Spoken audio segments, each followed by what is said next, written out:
everyone. It's Ruby Kaiser, and welcome to the Rams Live pregame show. We're about an hour away from the Rams tipping off against Wyoming. Who doesn't love a border war in Moby Arena? We've got a great lineup for you today for the Rams Live pregame show, and it's Valentine's Day, so I had an excuse to wear my favorite pink blazer, which is always a plus for me. The Rams played the Cowboys on January 31st, somewhat recently, and they lost 68-57 in Laramie. Really tough environment and a tough team to play against, but I know that they're ready to bounce back today. Caden Bennett for the Cowboys had 22 points and 10 rebounds. It was a physical, tough road game. Offensive droughts and foul trouble making it hard to stay competitive for the Rams. CSU is known for its ability to shoot, and they just struggled a little bit on the road in that game, so expect to see some buckets here in Moby Arena with the crowd on their side. Coach Ali said he wants the Cowboys to feel them from the very start, so let's expect this Rams team to come out strong. We've got a really great show for you today. Jason Smith, Ram legend, first-round NBA draft pick, spent over a decade in the league and is now on your TV analyzing the Washington Wizards. He's receiving the Ring of Honor today, and he's going to be our first guest on the show, so starting it off super hot. Then we'll have Adam Nigon come on to break down the game for us. We always love having Adam on. Did a little chat with Coach Ali yesterday, breaking down the game, giving us a little pregame run-through. Claire Bouchard is going to come on. She's married to Tom Hilbert. Her and Tom started the Champion Circle, which is an alliance for female sports, specifically in northern Colorado. Tess Winteray is going to join the show, really elite CSU swimmer before they head to the Mountain West meet this week. Then we've got a football schedule release breakdown. If you tuned into Rams Live After Dark on Wednesday night, you saw Brian Roth break down our football schedule that drops, so we're going to take a look at that. And then we've got Ram legends Doug Larson and Dave Hessel joining the show. Dave actually played for the Rams in 1954. He's one of our oldest Ram legends here today, and I think he's really excited to be on the show. He was texting me pictures in his old Aggie Letterman's jacket. He's like, is it okay if I wear the Aggie Letterman's jacket? I was here before we were even the Rams. I'm like, Dave, that is the best thing you could have possibly said. So I'm really excited to have all of these great guests on the show. We're going to head to a quick break, and then we'll have Jason Smith starting us off. I'm going to look a little short. I talked to Jason earlier today, and I look like kind of a shrimp, so I might need to get a couple textbooks underneath me to make this look normal, but we'll be back right after this.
Hey everyone, welcome back to Rams Live. I'm joined with Ram legend Jason Smith, which you are going to be a Ring of Honor awardee here in a little bit. What's it like to be back on campus? You've got your family here, you've got friends, former teammates. I know we chatted a little bit earlier, but how are these emotions settling in for you? I'm ready to put a jersey on right now. I want to go out there and be out there with the fellas, but for me, the flood of emotions of kind of reliving all of the college days, the great memories of playing here in Moby. I mean, we've got towels on the seats, we got the music playing, you can smell the popcorn. This is awesome. It is pretty awesome. And you probably had some awesome matchups here in Moby yourself. Are there any specific games that you still kind of like replay in your head when you come back? Oh, come on now, Ruby. You know I got one game. It's against these Wyoming folks. It was my last game here in Moby. 29 points, 22 rebounds. Post-game presser, a couple of the reporters asked me, so is this your last game here, Jay? And I was like, you know what? No, it's not. Now, in hindsight, it was my last game. I had great memories here, what a better way to end it with a win against Wyoming. Heck yeah, and that's what we're looking for today. You have been a part of these rivalry matchups. You've played against the Cowboys away and at home. What does it take to get a rivalry win in Moby Arena, and what is this team like when you go against them? You know, playing up in Wyoming is difficult because they do have that altitude aspect, but there's always a rivalry when it comes to border war. And to play back here on our home court after losing up there in Wyoming, it's going to be an awesome experience to see this place packed, one. Two, we've got guys that are healthy and back. It's going to be a fun battle tonight. I just want to see a good game. I'm really excited. Coach kept saying we want them to feel us from the start, and he's like, I want you to remember it. Remember what it felt like in Laramie. As a player, does that motivation from that loss up in Laramie, how does that motivate you? How does that drive you on court? Absolutely 100%. Because you lost up there on their home floor and because it's such an energy-driven matchup, this is going to be a great time to get some get back.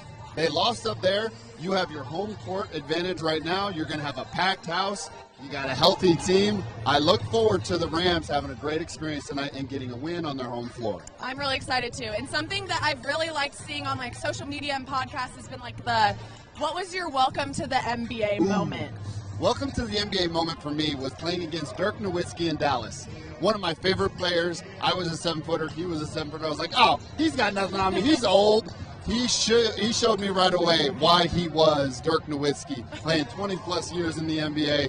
He got me 3 quick fouls, put me right on the bench. I was like, all right, I got a lot of work to do, Jay. I love that. And then on the other side of it, what was your welcome to live TV moment? Ooh, live TV was way different because I still thought of myself as a player. I wanted to be back out there. But then as the years went on and nobody called me for a contract, it was much easier to go out there and talk about basketball than actually be out there. So for me on TV, I get to talk about basketball just like this. This is awesome. I know, it's so fun. And you get to do that every day. What are some rising stars in the NBA that have caught your attention that maybe people have kind of overlooked that you think should be on the radar? Ooh, rising stars. Because I'm in the Philadelphia area, Tyrese Maxey is one of those rising stars, but I got to give some love to my Washington Wizards. Nobody knows who these guys are, but you could see them potentially like in Oklahoma City in the next coming years of Alex Sarr, Trey Johnson, Bub Carrington, and this guy, Keyshawn George. He's pretty good too, so I got to give some love to those guys. I love that. And you got to stop by Shoot Around today. You had a little message to the team. What was that moment like, and what did you say to them? Well, the message to the team was very simple. I was in their shoes. I kept it short, simple. I don't want to distract them from this matchup that they have today, but I don't like Wyoming. And I said a few choice words, and I'm not going to say that right now, but I want them to go out and get some get back on their home floor. I love that. I appreciate you keeping it clean yes, for the yes, pro on the live TV. I tried. I love it. I love it. You're back with your family today. You had a former teammate with you. Who are some of the people who have joined you for this weekend that's been special for you? You know, I've got my former point guard in Corey Lewis. I've got a former big man. He just landed and is on his way. Stuart Creason, a couple other teammates, Jeff Wilcox. But to try and get these guys back in this arena where we kind of had so many great memories, that's what it's all about, to build those relationships, those networking skills, and I'm really excited for tonight. I love it. Jason, thank you so much for chatting with me today. It's been so great to get to know you. We have a feature coming out with Jason Smith soon. I got to chat with him this morning, and it was great, so make sure to keep your eyes open for that. We're going to have Adam Nigon joining the show after a short break. Have the best time today. I hope you get to really take it in, and a great weekend in Fort Collins. Thank you. Love it. We'll be right back after this.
welcome back to Rams Live. How great is it to have Jason Smith sitting here accepting his Ring of Honor award today? He's just like the nicest guy ever. It's like when you meet somebody and you're just like, man, I can see why everyone loves you. We've got another guy like that here today. Adam Nigon, CSU men's basketball analyst, is going to be joining us. Got a few questions for you leading up to this border war matchup. Wyoming has been described as frantic, and Coach Hawley said that the key to the game is going to be staying calm. Don't let their franticness panic you. As a player, how do you control that kind of team? How do you keep that panic out of it? I think it's the first 3 minutes. You know, they're going to come out ready to go and kind of jump you and try and, body you up like a lot of teams try to do. But to be honest, if you can weather that storm, you're at home, this is going to be a packed house. I think a lot of pressure is on them to weather the storm for the first 3 minutes. And, if we can just attack their, aggressiveness with, bodies, rebound essentially is what I mean. Defend and rebound and keep them out of the paint, because they're going to throw up a lot of crazy shots. They made them in Wyoming. I'm not sure they're going to make them tonight. And so if we can limit them to one and done, we'll have a lot of good chances tonight. You're a player who played in some border war games. Yeah. What is it like going up to Laramie and facing off in that environment versus being here in Moby Arena?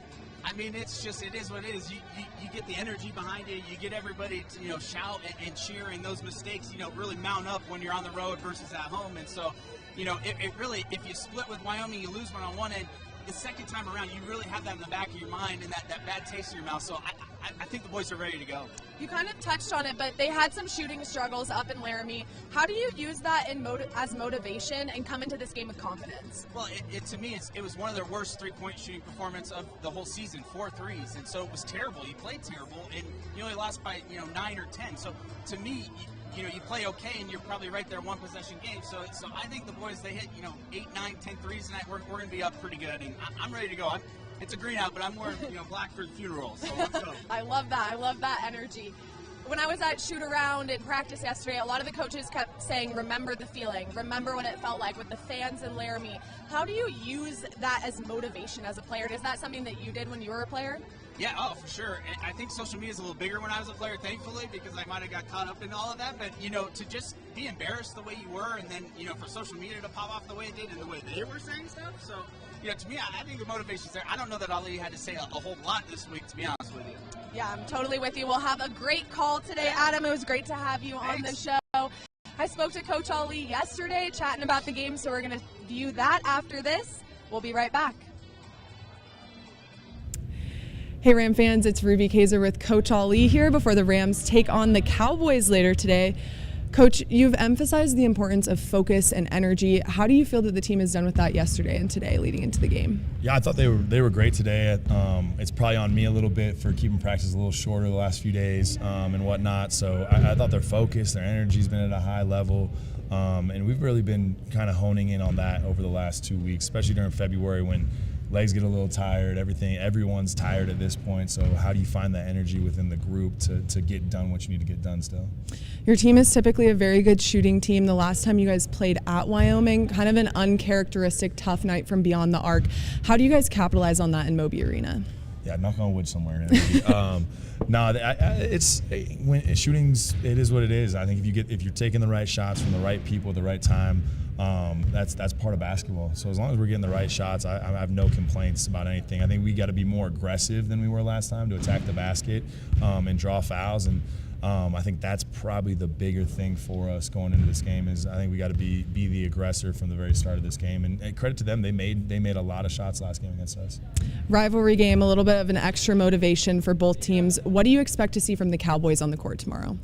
They're playing well, and I think Sundance has them playing at a high level. I think the last 3 games they've played two of the better teams in our league, San Diego State and Utah State, to closer games than some other people have. And so I'm expecting a full-out brawl, and this is exactly what you want from a border war. JoJo, true freshman, getting some good minutes. What have you liked from him on the court, and how do you see his development in the future? I think he's been really steady with getting us into offense. I think he's starting to trust himself more out on the court, and you go through that sometimes as a freshman. And honestly, you go through that. Everyone goes through the ups and downs of the seasons, and you lose confidence, you gain confidence, and how do you stay in the middle of everything through those ups and downs? So I'm really proud, and I think he should be proud of himself for where he's at and how much he's grown throughout the season, and he's making huge contributions to this team, especially over the last 6 games. Thanks so much for your time, Coach. Good luck. All right, thanks, Ruby. Hey everyone, welcome back to Rams Live. We've got Claire Bouchard here, one of the founders of the Champion Circle, which is an alliance for female sports specifically in Northern Colorado. Claire, can you just give us a quick breakdown on what the Champion Circle is? Sure. Thank you so much for having me, Ruby, and thanks for watching, everybody. The Alliance is a grassroots initiative that my husband, Tom Hilbert, and I started last summer. Some of you may know Tom was the former volleyball coach here at CSU for many years. And we just want to raise awareness of women athletes here at CSU doing great things on the court, on the field, and in the classroom. I absolutely love it, Claire. And I have to ask, was there a moment that made you more interested in sports, or how did you come up with this mission? That's a great question. I really didn't follow college athletics until Tom and I were together back in 2019, I have to say.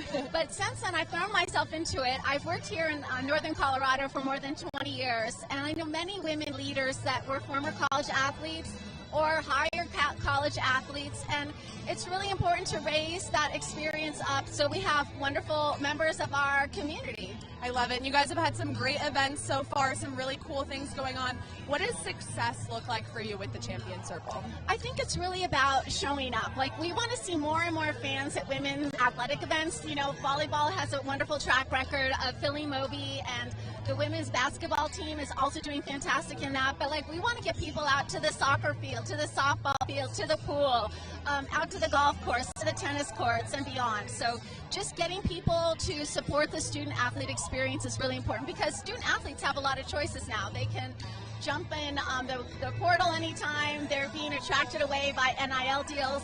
And by giving them a positive experience that they made the right choice to be here, I think that's success. Those are all great points, Claire. And what do you think is unique about Fort Collins and the Northern Colorado community and the way that they can support women's sports? Yeah, I think there are a lot of women leaders in our community, from our city, county, city manager, county manager, everywhere, the Chamber of Commerce, all led by women. And they care about leadership development, and I think it's a great environment to be as a college athlete. Can you tell us some moments of the Champion Circle that you're proud of so far? Oh, thanks, Ruby. I think we packed Odell's wine project. The first time we had a meeting, we sent out random emails to 200 people, and we filled the Odell wine area with people, men too, saying, I want to chip in, I want to support. And I think I'm also proud that we don't charge a fee. This is not a paid membership. This is all about showing up for our women athletes. Philanthropy is part of it. It's one of our pillars. And in that case, if people want to give money, they would speak to the head coach.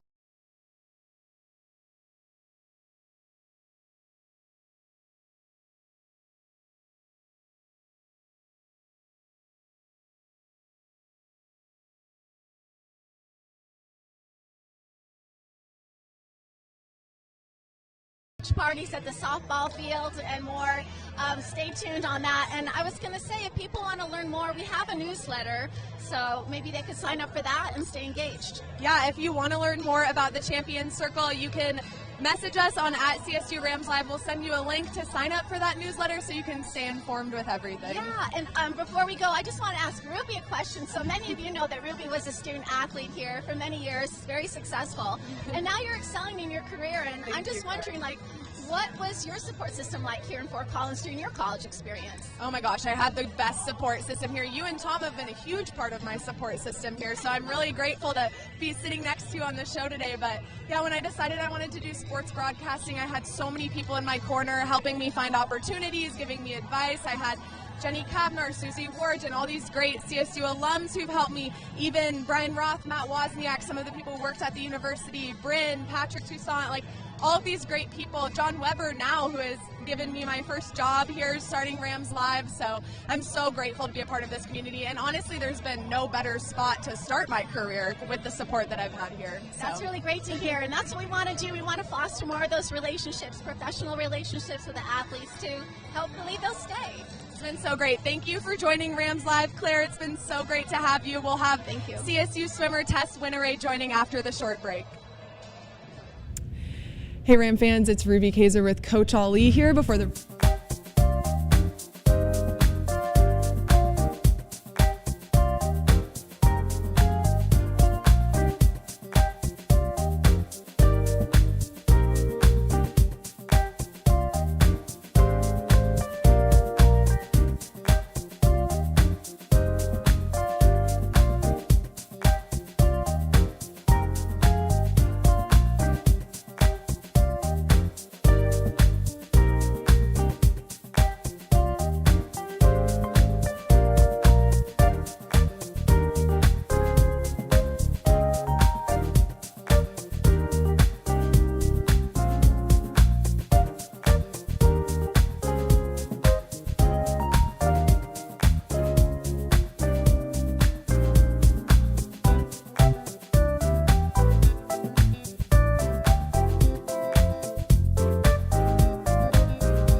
everyone. Welcome back to Rams Live. We've got Tess Winneray here, one of our star swimmers.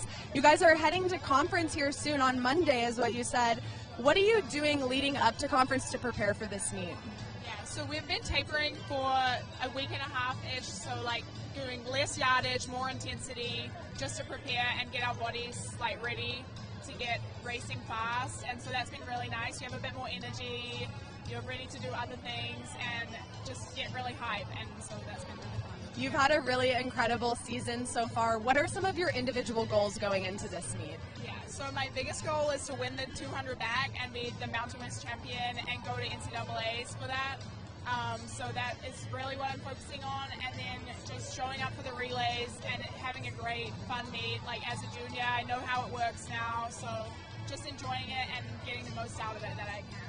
Yeah, you have a couple of seasons under your belt now. When you're getting into the blocks for a championship meet, is your mindset any different from a regular meet or just being at practice at the Moby pool?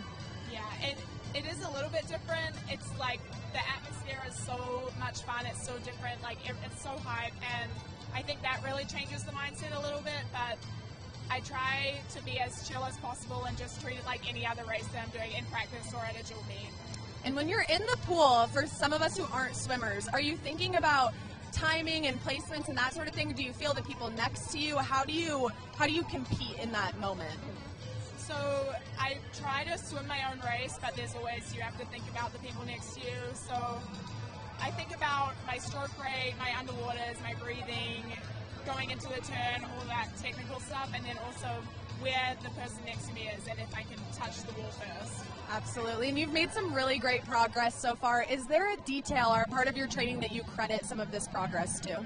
Yeah, I think definitely underwaters. Getting that underwater fast and being able to transition into the swim just brings that speed with you, and I've really been working on that. Yeah. You touched on it a little bit, but does the energy at the conference meet feel different from your regular meets, and what specifically is different about it? Yeah, just so many teams being in one place, and at finals specifically, like everyone is cheering, everyone wants to beat the person, like beat their whole heat, and it's just a different kind of energy, and it's really fun to be a part of. Once you get to Houston on Monday, what does your schedule look like in and out of the pool? Yeah, so Monday and Tuesday we have a travel day, and then I get into a day like no racing until Wednesday, where I have the 50 free and some relays, and then I don't have anything Thursday except for relays, which will be a nice chill day, and then 100 back on Friday and 200 back on Saturday, so really gets into it at the end of the week. That's really exciting. And you guys have such a great team environment. Since we couldn't get the whole swim team on here today, can you shout out some of your other teammates that have had great seasons so far? I want to shout out Mia Axelman, Mavi Nahid Isman, Maddie Gaia, Erin Dawson, Lex Treatley. You've all had great seasons so far. If you had to describe your team in like a few words, a word or a sentence, what would you say about them? Just so supportive. Everyone just wants everyone to do amazing, and it's so nice to be a part of. It does seem like a great environment. I was able to go to Pack the Pool a couple weeks ago. You guys had a great Senior Day celebration, a good crowd. Amy Van Dyken was honored. What does it mean to have home events like that are supported by the community? Yeah, it feels amazing. It's so nice to see everyone come out and support when we don't have that many home meets. So just like to have Rams there is amazing. I love it. Well, thank you so much for joining Rams Live, Tess. It was great to have you. Good luck. Make sure to tune in to the Mountain West Conference swim meet next week. We're definitely cheering for you, and hopefully we'll see you at NCAAs after that. Next up, we have a football schedule breakdown from Rams Live After Dark on Wednesday. We'll have Brian Roth break down the schedule and give you some insights on some of the key matchups this season. We have our residential college football analyst, not to be confused, Brian Roth. Brian, thanks for joining the show. What are some of your initial thoughts on this football schedule? Yeah, back-to-back Roths on the show tonight. You can't beat that.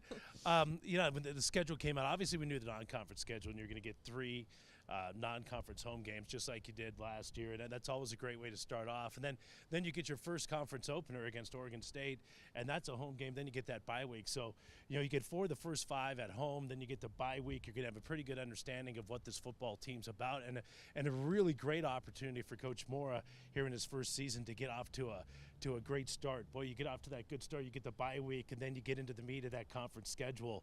You have a chance to do a lot of damage. Yeah, it's exciting to see. We've got Oregon State. I had to bring it up because that's my home state. They're a headline game on the schedule. We've faced them in the past as well as some other Pac-12 foes. What do you think will compare about this matchup this year? Well, let me just say this. I think it's apropos that the first Pac-12 game is going to be against Oregon State because the first ever game at this stadium was against Oregon State. They're a great team to have on the docket for a first. Of course, think back to 2017 in this building. It's still one of my favorite memories of Colorado State Ram football. I mean, from Hughes to here, I mean, the atmosphere is electric. Trey Thomas with the interception return. I mean, 58-27, the Rams rolled. What a great way to christen this building. Played a double overtime game in Corvallis 2 years ago that I thought the Rams probably could have, should have won. And then, look, it's an Oregon State team that went 2-10. They have a first-year head coach, and so you'll have a couple of coaches trying to build their programs. Definitely a lot of excitement with these games. BYU, a very exciting game. Former WAC and Mountain West rival. I know you covered the team when BYU was facing off against the Rams. What are some memories that jump out from that rivalry? I'm old, number one, Ruby. I've been around a long time, right? I think the memory that jumps out to me most, and look, BYU has kind of had the Rams number, although over the years, in the last 40 years. But Sonny Lubick did beat BYU 4 times, including back in 2003. Colorado State went to Provo. They hung 58 on the Cougars. They beat them 58-13. I was a sideline reporter back then. It was one of the most fun games I've ever been a part of because BYU and Lavelle Edwards, they had really had Colorado State's number in the 80s and then into the 90s, and for Colorado State to do that, but look, that's a BYU team that is really good. They went 11-2 2 years ago. They went 12-2 last year, and Kalani Sitake has that program really going. So it'll be fun to get BYU back here. I know in 2 or 3 years the Rams are going to be traveling back to Provo. It's exciting. I've heard that the Cougars are traveling deep, too. Have you had any experience with those BYU fans before? Oh, yeah. The great BYU fans. Yeah, no, a ton of experience with them back in Provo. And I'm sure there's going to be a ton out here. I mean, why not? They're going to make the drive. They haven't been to Fort Collins in a long time, and everybody loves coming to Fort Collins. When you look at this schedule top to bottom, where do you see the swing games? Where do you see the games that fans are overlooking that will help determine CSU's fate at the end of the season? Yeah, you got to get off to a good start. We talked about that again for the first 5 at home. Then you get into conference play, and the game that kind of is right there for me. It's the Halloween night game. Shouldn't say night game, a Halloween game in Logan, Utah against Utah State because that's a program that the Rams have played great games with. That should be a winnable game, because you have Boise State the next week. Then you have 2 road games to close out conference play after that. So that's going to be an interesting couple weeks there because you go on the road, Utah State on Halloween, then you come home. Last time Boise State was here, we all know what happened with Dallin Holker and the Hail Mary. And then you have the 2 road games at the very end. So that's going to be a key little stretch right there at the end of October, and then November 7th when you get Boise State in here. So it should be a lot of fun. Well, you've definitely fired me up for this season. I cannot wait to get my butt in Canvas Stadium. Hey, everyone. Welcome back to Rams Live. We've got another Ram legend on the show. Doug Larson here, played in the late 80s, early 90s. Doug, what's it like to be back in Moby Arena? I'm sure you've been here a few times since you played, but what memories come back? It's wonderful to be back. Thank you. I'm fortunate that we've lived in Fort Collins for the last 35 years, so I get to come back regularly. But when you get to come back to alumni game and when you get to come back to Wyoming game, some of my best memories are the Wyoming games that we had. I actually looked it up, and I had a friend that played at Wyoming, and I had to remind him we beat him 10 games to 9. So it's always a great thing. That's what we love to hear on a Border War game day, right? That's right. That's right.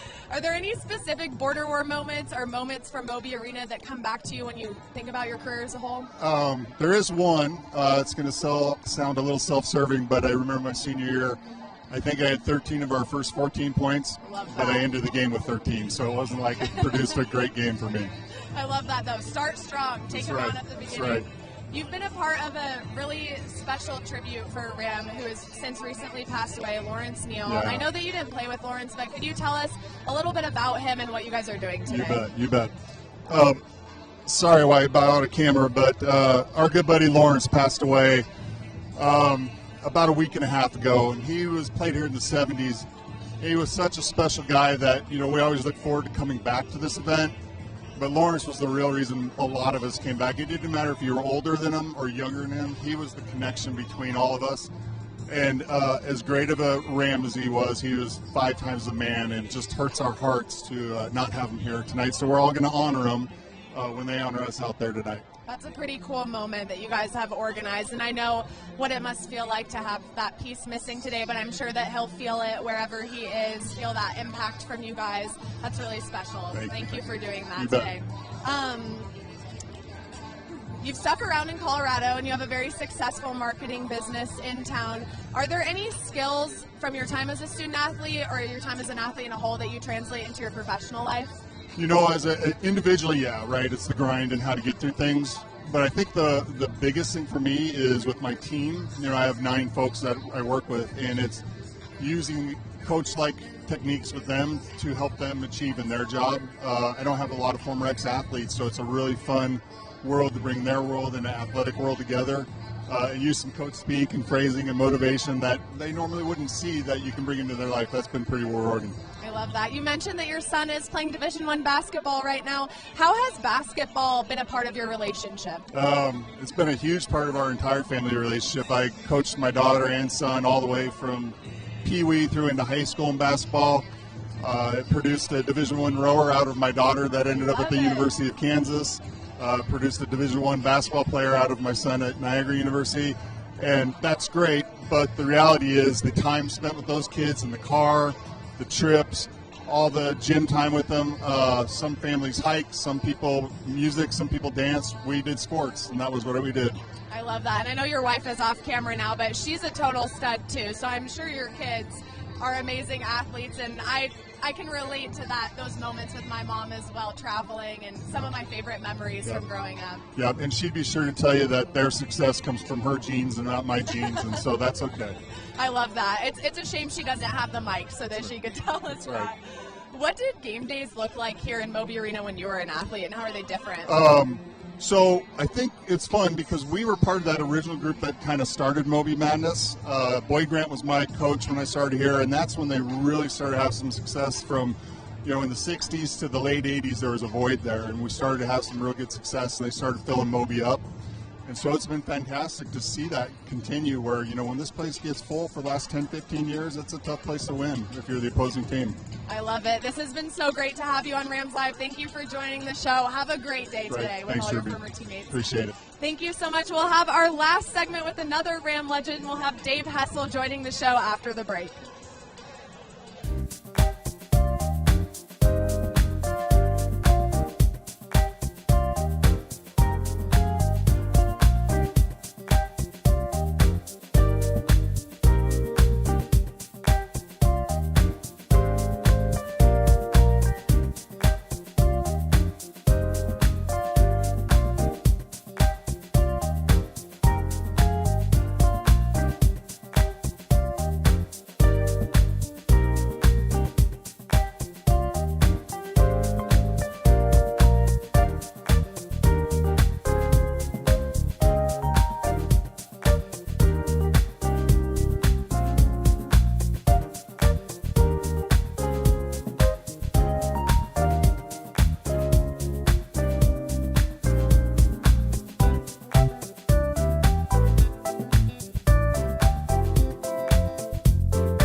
Everyone, I'm Ruby Kaiser, and welcome back to Rams Live. We have a very special guest with us today, Dave Hessel, who played for the Rams in 1954. Dave, welcome back to Moby Arena. Thank you. It's good to be back. We were actually converting some old VHS tapes, and we found some clips of your team from 1954, so I wanted to show you this video.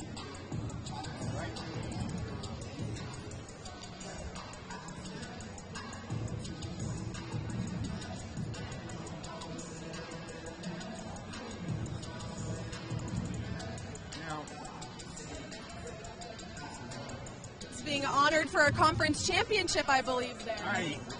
In 1954, when I started, you couldn't play varsity. You could only play freshmen. Wow. There was a national championship that I was on the freshman team Okay. when they were there. So I probably couldn't have made the team, but they were conference champions. I love that. When you think back on your team from your time at CSU, what memories stand out to you, or any teammates that stand out to you? Well, I think the memories are with the players you played with, and memories of Jim Williams, the coach. It's just the fact that relationship you established playing basketball is really, it stuck with me for the rest of my life. Yeah. I wanted you to tell us about your jacket that you have on today. This is a pretty cool jacket. Not a lot of people have this one. I got this in 1956, 70 years ago.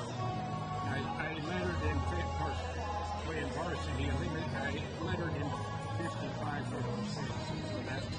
So it's 70 years old. Still fits me. I'm the same weight as I was when I graduated. And I lost 2 inches. I'm 2 inches shorter. So things have changed that way. But I think back to your question, I think the thing that does stay with you is the people. It's the people. And of course, we had a much smaller school. We only had 4,000 students. Now we got 45,000. Yeah. Quite a difference. It is quite a difference. I wanted to ask you, what were game days like when you were on the basketball team compared to now? About what, say that again? What were game days like when you were on the basketball team compared to how it is now? We were really dependent on our food. We ate early enough that we came over and did about what they did here. Only we were over on College Avenue. Okay. Where the gymnasium is now. Okay. That was our I love that. Did you guys get some good fans come to cheer you on? Oh, yes. Yeah. Oh, definitely. Lots of Fans big were fans. right close to the team cars. So, yeah, it was good. That's incredible. You mentioned how the moments and the lessons from when you were an athlete has stuck with you your whole life. What are some of those moments and lessons? Well, my life, well, I graduated in forestry in 1958. And from there on, I went with the U.S. Forest Service for 40 years. Wow. And moved all over the country. Last 12 years in Washington, D.C. was the head of the forest management program for the Forest Service for 12 years. Then I had an opportunity after I retired to come back to CSU. So I came back for the State Forest Service in Colorado out of CSU for another 12 years. So then I retired in 2010 and been enjoying it. I moved to the mountains up north of Steamboat. Oh, wow. And then we moved to Loveland left for your get away from the sun. Yeah. Well, that's amazing. And Dave, I'm going to have you hold the microphone a little closer because we're getting loud in here. We're almost ready to It is getting play loud. those Cowboys. If you had to give any advice to our current players, life advice or basketball advice, what would you say to them? Well, my advice would be, number one, is that you got to establish a good relationship with your coach. I think it's really centered around God and how He operates in your life. And I would say, hey, that's what helped me in my time. Many ups and downs that you have in life. You need God with you. But you establish a relationship with coach and other players. It's key to be a good relationship with the other players. And it just depends on your ability and how they develop. Absolutely. Well, it was great to have you on the show today, Dave. It was honestly, I've been looking forward to this since you said yes. Thank you so much. I appreciate that. Oh, thank you. I've got, and I didn't tell you, I have 5 kids. Oh. And they're all doing well. And, Oh, good. All went through college except one, but she didn't need to. Good. So, and I do have a great basketball daughter. Oh, good. I graduated in Virginia and played at the University of Massachusetts and Iowa State, played basketball. Oh, wow. Well, good work, Dave. You've had a pretty successful life so far, it sounds like. I thank God for it. That's who led me through this. Yeah. Well, you're an incredible person. Thank you for joining the show. We're going to have a short break, and then we'll close it out because it's almost time for the game to start.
Welcome back to Rams Live. What a show we had for you guys today. There's really nothing that makes me happier than having some CSU alumni on the show. Dave Hessel played on the team in 1954, repping his Letterman jacket from back in the day, still young as ever. It was so great chatting with him. Doug Larson, what an amazing guy coming out here. They've got an amazing tribute for Lawrence later today during the game. Jason Smith, his energy is amazing. I told you it was going to be great. I can't wait to see him get that Ring of Honor nomination later today in the game. Tess Winteray getting ready to go to the Mountain West Championships. Claire Bouchard with her Women's Sports Alliance. We had Adam Nigon on. We really had it all here on the show today. It was really great. Thank you all for tuning in. The Rams are a little bit under 15 minutes away from tipping off against the Cowboys, and it's going to be a big game here in Moby Arena. You're definitely not going to want to miss it. So you can go ahead, turn your channel, get the game on if you're sitting at home or if you're at Moby Arena. Time to turn that phone off and tune into the court because there's action you don't want to miss. Thank you so much for tuning into the Rams Live pregame show.